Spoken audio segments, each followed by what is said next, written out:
começar a semana falando sobre educação financeira. Você sabe o que se trata? Como fazer, né? Então, a gente está recebendo aqui no estúdio, tá? A mentora de finanças, a Auxiliadora Brito, que vai tirar todas as dúvidas, inclusive as minhas dúvidas, porque eu acredito que todo mundo tem dúvidas sobre esse assunto, viu, Auxiliadora? Seja bem-vinda, bom dia para você. Bom dia.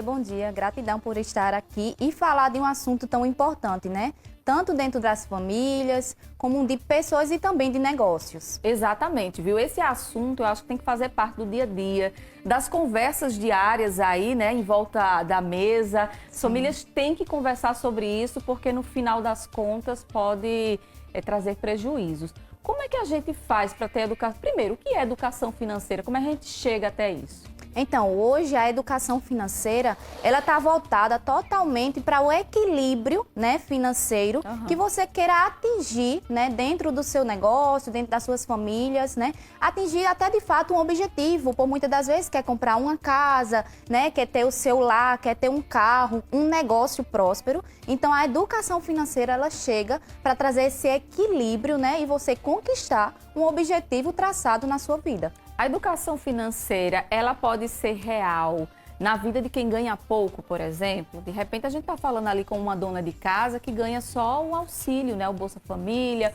ou um salário mínimo, e ali se desdobra para cumprir com as obrigações. Como essa pessoa que ganha pouco pode ter essa realidade na sua casa?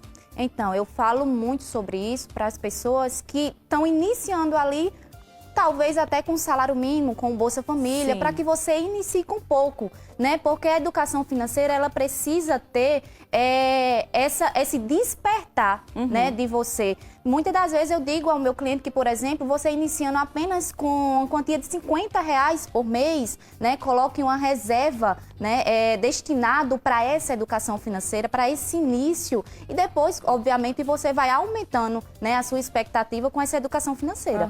Mas a educação financeira, ela não tem um valor X. Ela tem uma iniciativa para que você inicie e construa, né, mensalmente essa educação financeira, atingindo assim esse objetivo. Tá, vamos tentar fazer com que as pessoas entendam melhor como elas podem ter essa reserva, né? Vamos supor que a pessoa ganha ali R$1.400, salário mínimo. Primeiro é o que? Ela tem que pagar as contas principais, que é água, luz, telefone, aquilo que aquilo que tem que pagar, né? Que a gente não pode fugir de jeito nenhum. E tem que guardar quanto no final? Como é que faz isso? Então, a pessoa lá tem um salário mínimo, 1.412, então eu quero iniciar. Eu sempre digo que a gente precisa fazer uma análise. Existem as despesas fixas, as despesas variáveis e assim receitas. Então você precisa enxergar hoje qual é o seu nível de dívidas, qual é o seu nível de pagamento. São lá contas de água, que são as fixas, né, seu aluguel, né, a sua energia, e assim priorizar essas contas. Em seguida, você precisa analisar o que restou após, né, esses pagamentos. E aquele que restou, aí sim você precisa analisar, que eu sempre digo que é o método 50, 30, 20. 50 para despesas fixas, né, 30 variáveis e 20 é que você vai destinar 10%, né, para investimento, né, e os outros porcentos que sobrar, você pode já deixar na sua reserva, que se chama reserva emergencial. Tá, de repente ali uma doença inesperada, um filho que precisa levar ao médico, aquele medicamento que é mais caro, você ter aquela reserva para algo que você realmente venha necessitar, que você não pode gastar com besteira. Um bom exemplo que aconteceu foi na pandemia. Na pandemia aconteceu muito porque as pessoas elas não tinham esse preparo, essa educação financeira. Então houve um despertar maior por conta que a gente não esperava pela pandemia, né? Então, assim, a pandemia veio para despertar a urgência de ter uma educação financeira dentro da nossa vida, né? E assim gerar essa reserva emergencial. E é claro que se os pais fazem, os filhos também vão aprender, né? É o exemplo, né, que vai passando ali de pai para filho. Então, se a pessoa é organizada, já é um bom exemplo. E ali como ensinar a criança a também ter esse equilíbrio. Então, né, hoje nas famílias, os pais, de fato, eles são grandes exemplos. E eu sempre digo para estar iniciando até pela leitura, né? Eu indiquei recentemente um livro muito importante que falava sobre essa educação financeira para crianças. Então, assim, a gente ensinando que o momento certo, por exemplo, de uma alimentação, por muitas das vezes, a educação financeira está muito ligada à emoção.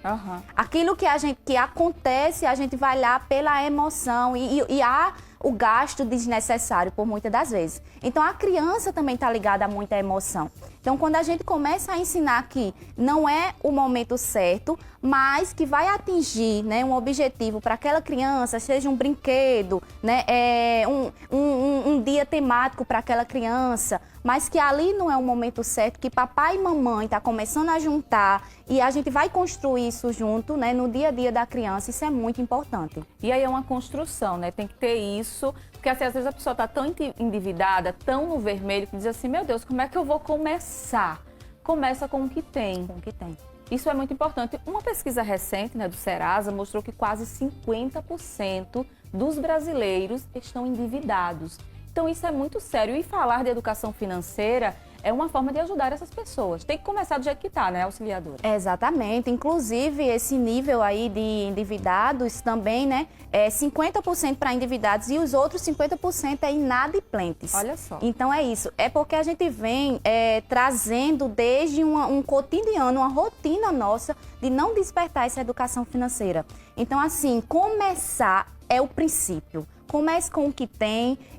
Eu tive clientes que, por exemplo, começaram juntando por moedas, né? Que aquela era a realidade dele. E passou a, de fato, construir uma reserva emergencial, né? Passou, de fato, até mesmo pensar em ter um negócio para ter mais ainda essa educação financeira em uma família mais saudável. Porque a educação financeira, ela de fato mexe com o nosso cotidiano, né? E isso envolve família, isso envolve nossos sonhos, né? E é muito importante trazer para a prática. Agora, para quem gosta de comprar muito, né? A gente tá falando aí para muitas mulheres, né? A gente sabe que as mulheres, inclusive até me coloco, viu, nessa situação. Não pode ver uma roupinha que já quer comprar, um sapato que já quer comprar. Como se educar financeiramente sendo muito consumista? Então, como eu tinha comentado com você, que a educação financeira, ela está muito ligada à emoção, né? Então, com essa emoção, quando eu vou no shopping, eu já vejo uma roupa nova, mas por muitas das vezes eu já tenho uma roupa nova em casa. Nem precisa, mas quer comprar, quer ter. Então, qual é a dica de ouro que eu vou dar para você? É exatamente isso, você precisa começar a criar metas e objetivos, né? E traçar isso bem, colocar data, período para alcançar algo, porque esse alcançar algo vai te dar, de fato, um posicionamento diferente com as suas finanças, né? Um equilíbrio com as suas finanças. E por muitas das vezes a gente não faz isso no nosso cotidiano, né? Esse controle. Mas precisa estar bem visível qual é o seu nível de endividamento hoje, qual é o custo que você tem dentro dos seus cartões de crédito, que por muitas das vezes a gente não faz ideia, né, desse controle, né? Até quando vai essa fatura, quando é que ela vai finalizar. Então você consegue enxergar bem esse nível de endividamento, essas suas dívidas e traçar bem essa meta. Eu já passei por uma situação na minha vida de endividamento, tá? Há muito tempo, né? Na minha época mais jovem, queria ter vários cartões. E eu tive realmente vários cartões e fiquei numa situação muito complicada. Consegui me livrar, viu? Graças a Deus. Hoje, eu não tenho nenhum cartão de crédito, porque eu fiquei com trauma. Quando eu quero alguma coisa, eu uso do meu marido. Essa pessoa que tem muitos cartões pode se dar mal, né? Olha só, eu passei uma experiência, né, com uma cliente que chegou, ela tinha 12 cartões. Nossa! E eu sei que quem está em casa pode até se identificar, né, porque a gente realmente perde um equilíbrio quando a gente não está vendo a nossa realidade e controlando ela. E como é que surgiu tudo isso?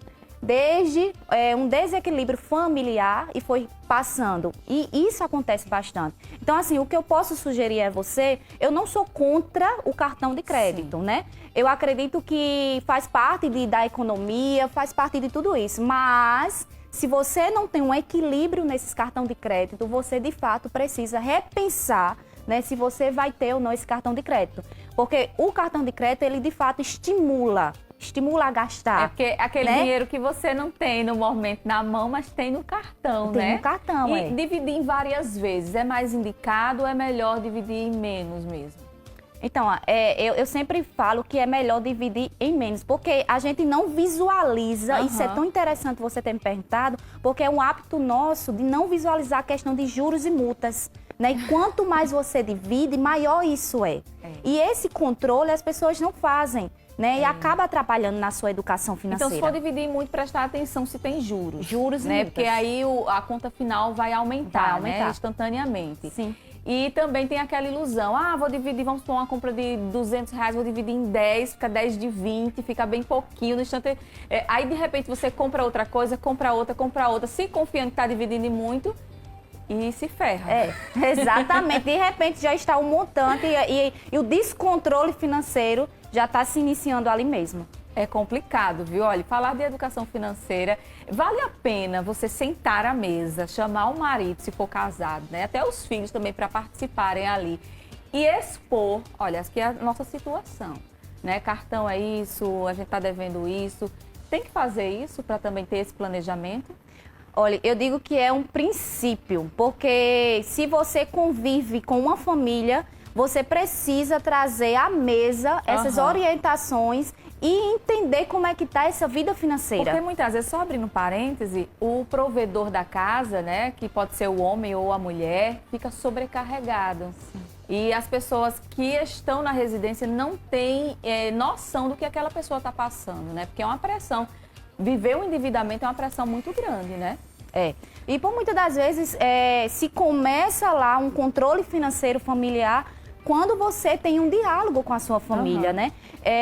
Às vezes, quando você vai analisar a estrutura desse lado financeiro familiar, muitas das vezes por falta de um diálogo, para entender, né, como é que está a vida financeira do casal, da família toda. Às vezes, uma mulher que tá gastando mais, ela não está entendendo também os compromissos que tem dentro do seu lar, as despesas, né? Às vezes, o seu marido não está entendendo também o nível que ela está pagando de despesas. Eu acho que tem que ter, sim, à mesa esse momento para que esteja alinhado o propósito desse lar, dessa educação financeira. Às vezes as crianças, né, elas não têm muita noção disso. Não. Então elas só ficam pedindo, mamãe me dá, mamãe me dá. Então você às vezes sentar com o seu filho e explicar, gastar um tempinho aí, explicar por que naquele momento não pode, porque fez um financiamento, porque está pagando a parcela do carro, da casa. Envolver a criança nisso. Isso. Porque ideal seria se a gente tivesse educação financeira na escola. Mas já que não tem, dá para fazer dentro de casa, né, auxiliadora? Dá, com certeza dá. Inclusive, estimular a criança. Tô vendo passando ali um pouquinho, sabe? Porque é bonito para elas, é interessante. Então, estimular a criança até ela colocar uma moedinha e falar da importância de juntar esse valor, que mamãe e papai pode sim chegar a um certo objetivo para que a criança vai se estimulando, né? Até porque uma criança, ela não vai entender algumas regras, né, de gente adulto. Mas quando você coloca um pouquinho para a criança colocar a moeda lá dentro, ela vai entender que ali é para ser feito e começar, né, aos poucos. Eu não tenho dúvidas que esse lá começa a viver uma educação financeira. Na minha casa, assim, sempre que eu recebo um dinheiro, vamos supor, minhas férias, o 10º, eu divido com os meus filhos. Claro que não são partes iguais, né? Eu dou um valor a cada um e aí a gente vai no shopping, eu deixo eles à vontade, né? Dou um valor limitado e vai, entra aí. E eles sempre querem aquilo que custa mais, mas eu digo, não, é o valor que você tem para comprar. Então, dá essa noção, isso é um exercício, né? Sim. Na prática, para a criançada aprender. Excelente, excelente. É muito bom a gente levar, né, os nossos filhos até o local para que eles entendam, né, até o valor desse dinheiro. Porque não é só cair o dinheiro nas suas contas. Seu filho precisa entender qual é o valor dele, né? O valor do trabalho do pai, da mãe. Sim, que pode haver compras, mas compras conscientes. Porque daí o que é que está acontecendo? Hoje a gente compra em excesso pela emoção, pelo momento que aconteceu, mas não é uma compra consciente. Até porque você não está visualizando bem o seu nível que você se encontra hoje, né? Seja de dívida, de inadimplentes. Então a gente precisa realmente trazer esse controle. Agora, voltando para o cartão de crédito, que eu acho que é o grande vilão do endividamento. Você me corrija se eu estiver errada. Algumas compras é melhor pagar à vista no cartão, né? Ali direto para o vencimento. A gente deve evitar parcelar quais tipos de compras. Já ouvi pessoas dizendo assim, a comida eu não parcelo, porque eu comi, acabou e tem alguma conta que não vale a pena, que é melhor pagar logo? Então, uma das, com toda certeza, é a comida, porque ela realmente, ela tem prazo de término muito rápido e as pessoas têm hábito também de até consumir uma feira mensalmente, porém, lá vai o desgaste de uma fruta muito rápido e daí você não tem nem consumido, mas tem gastado com aquela fruta, né? São exemplos que não realmente, se puder, não parcele. Lógico, na nossa vida a gente tem muitas coisas que tende-se a parcelar por conta também do custo financeiro, sim, né? Sim. Da nossa realidade.